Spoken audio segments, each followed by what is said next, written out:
नमस्कार, आप देख रहे हैं सी न्यूज भारत में गौरी वर्मा। खबर संभाजीनगर से है, जहां कन्नड़ तालुका के रेड्डी मोहाड़ी शिवार में 11 भूमि पर रहने वाले दलित परिवार मातंग समुदाय से है और आरोपी पठान, आरिफ पठान, अमू पठान, अरबाज पठान, आसिफ पठान ने पिछले कई वर्षों से इस परिवार के लोगों के साथ बार बार मारपीट की है। महिलाओं को गालियां देना, महिलाओं को पीटना, स्कूल जाने वाली लड़कियों से अश्लील भाषा में बात करना, महिलाओं को इस हद तक अपमानित किया जाता था कि समाज के लोगों को ऐसी जगह रहना पड़ता था मानो गुलामी में रहना हो। लेकिन जब पवन सोनबड़े और लहूजी शक्ति सेना के तालुका अध्यक्ष रवि भालेराव और सखल मातंग समाज को पता चला तो वो तुरंत पीड़ित परिवार के साथ थाने पहुंचे और बताया कि ये महिलाओं के साथ बहुत बड़ा अन्याय है और तुरंत मामला दर्ज किया गया। अनुसूचित जाति और जनजाति निवारण अधिनियम के तहत शहर पुलिस स्टेशन में मामला दर्ज किया गया और आगे की जांच उप प्रभागीय पुलिस अधिकारी ठाकुरवार द्वारा की जा रही है। मी सरिता किरण आंबोरे, जात माझी मातंग आहे आणि हा भांडणाचा विरुद्ध आहे। माझ्या देराला खूप मारलं त्यांनी, पहिलं नेऊन तिकडं डोंगराच्या एका साईडला नेलतं आणि नंतर माझा लाईना देर आणि नंतर मोठा देर बघायला गेला की अरे चला म्हणे आपण कोणाचे भांडणं चालले पाहूया म्हणे। तर माझ्या लाईना देराने त्यांना खूप मारलं, पहिलं पोटात लाथा मारल्या, अवघड ठिकाणी मारलं, त्याच्या हाताला सुद्धा डसेले आणि मग माझा मोठा देर त्याला बघायला गेला की का रे माझ्या भावाला का बरं मारताय म्हणे। माझ्या मोठ्या देराला वाटलं दुसरंच कोणाचं भांडणं आहे का नो, तो बघायला गेला तर अरे म्हणे माझाच भाऊ आहे। तर मग तो बोलायला गेला का रे माझ्या भावाला का बरं मारताय म्हणे। तर त्यांनी त्याला पण मारहाण चालू केली, त्याला पण मारहाण चालू केली। तो पण पायानं अपंग आहे, त्याला सुद्धा मारहाण केली। मग आम्हाला आवाज यायला लागला की भांडणं कोणाच चालले म्हणून। मग माझ्या सासू, माझे सासरा, माझी दुसरी सासू, आम्ही म्हटलं भांडणं कोणाच चालू, की आम्ही बघायसाठी गेलो भांडणं कोणाच चालू आहे म्हणून। तर आम्ही गेलो, म्हणलं आपलेच पोरं आहेत। तर आम्ही सुद्धा मधात धरायला गेले, त्यांनी माझ्या सासऱ्याला, मला, माझ्या सासूला पण सुद्धा मारहाण केली।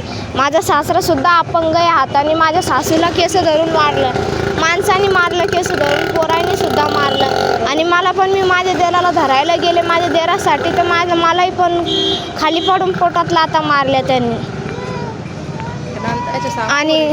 आणि माझ्या नंदा आहेत लहान मुली शाळातल्या, त्यांना सुद्धा गंद बोलतात, त्यांच्या विरुद्ध गंद शिव्या देतात। पोरी शाळातून या लागले त्यांना त्रास देतात, जवळून टन मारून जातात आणि जात की माझी लाईनी ननद एक, तिला एका दिवशी असं ट्रॅक्टरचा टन मारला की ती ॲक्सिडेंट होत होता तिचा।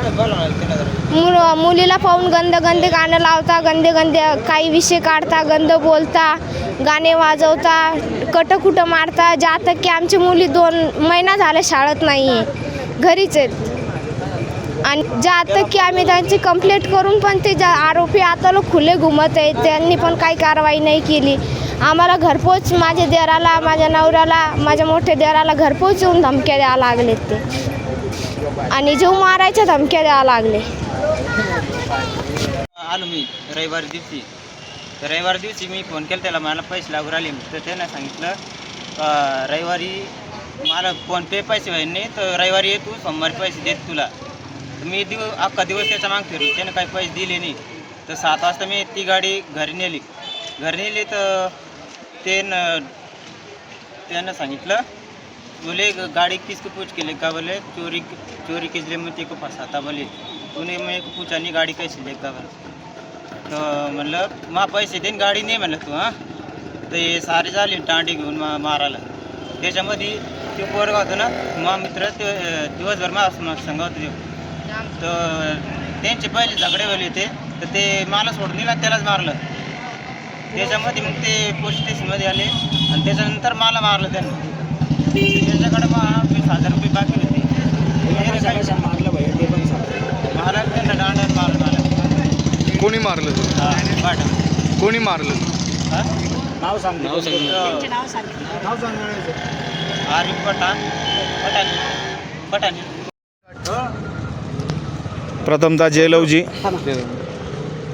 दिनांक 4 रोजी जी घटना घडलेली आहे रिट्टी गायरान कन्नड शहरामध्ये, मातंग समाजावर अमानुषपणे महिलेवर मारहाण झालेली आहे। त्यात एक महिला गर्भवती असताना देखील काही लोकांनी लाथाबुक्क्यांनी मारहाण केली।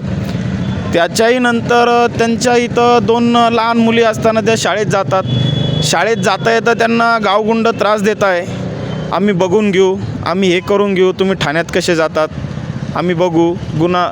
आणि याच्यावर पोलीस प्रशासनाने पाहिजे तसे गुन्हे दाखल केलेले नाही आहे. आमची लवजी शक्ती सेनेच्या वतीने हीच विनंती राहील साहेबांना, योग्य ती कारवाई, योग्य ते गुन्हे दाखल झाले पाहिजे, नाही तर लवजी शक्ती सेना आक्रमक होऊन धरणे आंदोलन करण्यात येईल. ही साहेबांना नम्र विनंती. जय लवजी. सर्वप्रथम जय लवजी. रिटीमोडा इथे मातंग समाजावर अन्याय झालेला आहे, तरी सगळे मातंग बंधू आम्ही इथं आज पोलीस स्टेशनला उभा राहिलेलो आहे. कारण की आमच्या मातंग बहिणीवर, मातंग भावांवर अन्याय झालेला आहे. त्याच्यामुळं आम्ही आज इथं आलेलो आहे. आणि आम्हाला पोलीस प्रोटेक्शनकडून सांगणे एकच आहे की आमचे जे मातंग बंधूंवर आणि मातंग बहिणींवर अन्याय झालेला आहे, तर त्या अन्यायावर आवाज उठला पाहिजे. आमच्या पोलीस स्टेशनला हेच सांगणे की त्या मातंग बंधूंना न्याय भेटला पाहिजे. त्याच्यामुळं आम्ही इथं आलेलो आहे. तरी माझं हेच म्हणणं आहे की आपले सगळे मातंग बंधूंना असंच सहकार्य करत राहावा हमेशासाठी. म्हणजे आपल्या जे लोक जातीवादी आहेत, हे लोक आपल्यावर हे करणार नाही, जातीवाद करणार नहीं, याच्यासाठी आपण अन्याय करणार नहीं, त्याच्यासाठी आपण इथे येत राहा. महाराष्ट्र से सी न्यूज संवाददाता रविंद्र की रिपोर्ट। इस रिपोर्ट में फिलहाल इतना ही। वक्त है छोटे से ब्रेक का। ब्रेक के बाद एक बार फिर हाजिर होंगे तमाम बड़ी खबरों को लेकर।